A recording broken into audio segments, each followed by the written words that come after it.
கிறிஸ்துவுக்கு அன்பானவர்களே, ஆண்டவருடைய நல்ல பெயரிலே உங்களை வாழ்த்தி ஆசீர்வதிக்கிறேன். தேவன் புதிய நாள் நன்மை கொடுத்து நம்மை தாங்குவாராக. ஒரு வசனத்தை உங்களுக்கு முன்பாக வைக்கிறேன். அது 2 ராஜாக்களின் புஸ்தகம் 5ஆம் அதிகாரம் 3வது வசனம். அவள் தன் நாச்சியாரை பார்த்து, என் ஆண்டவன் சமாரியாவில் இருக்கிற தீர்க்கதரிசி போவாரானால் நலமாயிருக்கும், அவர் இவருடைய குஷ்டரோகத்தை நீக்கிவிடுவார் என்றார்.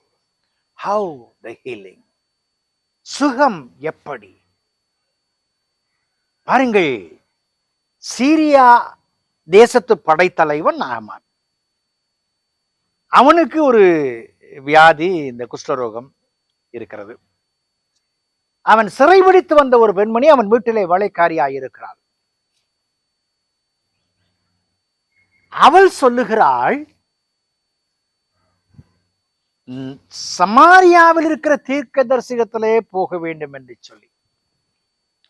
அப்படி போனால் அவர் சுகமாக்கி விடுவார். இன்னைக்கு உள்ள நம்ம ஒவ்வொரு சுகவீனத்துக்கும் ஒவ்வொரு டாக்டர் வச்சிருக்கிறோம்.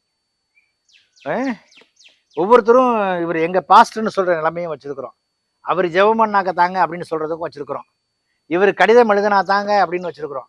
இவருக்கு பணம் அனுப்பினாதாங்கன்னு வச்சிருக்கிறோம். இதெல்லாம் இருக்கிறது. இங்கே ஒரு சிறுமி, பெயர் குறிப்பிடப்படாத பெண்மணி, சீரியாவின் படைத்தலைவனுக்கு ஒரு ஆலோசனை கொடுக்கிறாள், அவனுடைய மனைவி வழியாக.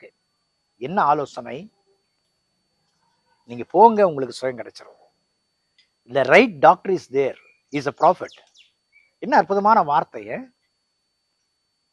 இந்த ப்ராஃபட். இதுக்கு முன்னாடி ஒரு தடவை பேசினேன். தீர்க்கதரிசி என்பவன் பணம் பெறுவதற்காக இருப்பவன் அல்ல என்று சொல்லி. இங்கே பாருங்கள், எப்படி சுகம் கிடைத்தது என்று சொன்னால் 3 காரியங்களை நான் மையப்படுத்துகிறேன். ஒன்று, faith, recognize the God's power. நாமானுடைய விசுவாசம் இறை வல்லமையை புரிந்து கொள்ள செய்தது. அவனுக்கு ஒருவேளை விசுவாசம் வரலன்னாக்க கடவுளுடைய வல்லமையை அவன் தரிசித்திருக்க முடியாது.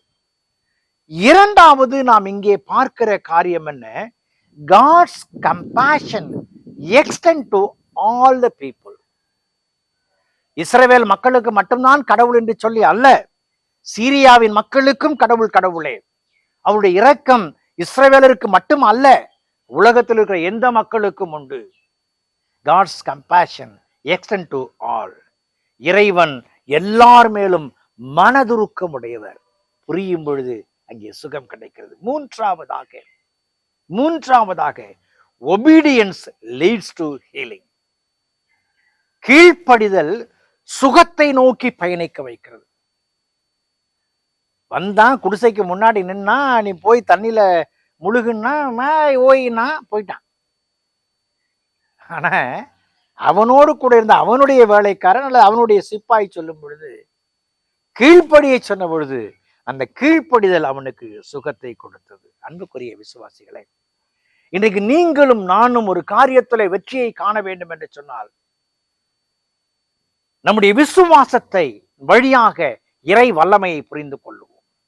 இறைவனுடைய இரக்கம் எல்லா மக்களுக்கும் உண்டு என்பதை அறிந்து கொள்ளுவோம். கீழ்ப்படிதல் தான் சுகத்தை நோக்கி பயணிக்க வைக்கும் என்பதை புரிந்து கொள்ளுவோம். கடவுள் நம்மை ஆசீர்வதிப்பார். ஜெபம் செய்வோம். பரிசுத்தமும் கிருபையும் நிறைந்த நல்ல ஆண்டவரே, இந்த நாளுக்காய், இந்த விளைக்காய் நன்றி செலுத்துகிறோம். உங்களுடைய அன்பின் கரங்களில் கர்த்தாவை நாங்கள் தாழ்த்துகிறோம் சாமி.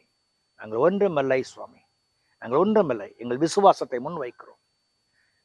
உம்முடைய வல்லமை, உம்முடைய சுகம் அளித்தல், மனதுருக்கம் எல்லா மக்களுக்கும் உண்டு என்பதை அறிந்து கொள்கிறோம். கீழ்ப்படியும் பொழுது வெற்றியை காணும் நம்புகிறோம் சாமி.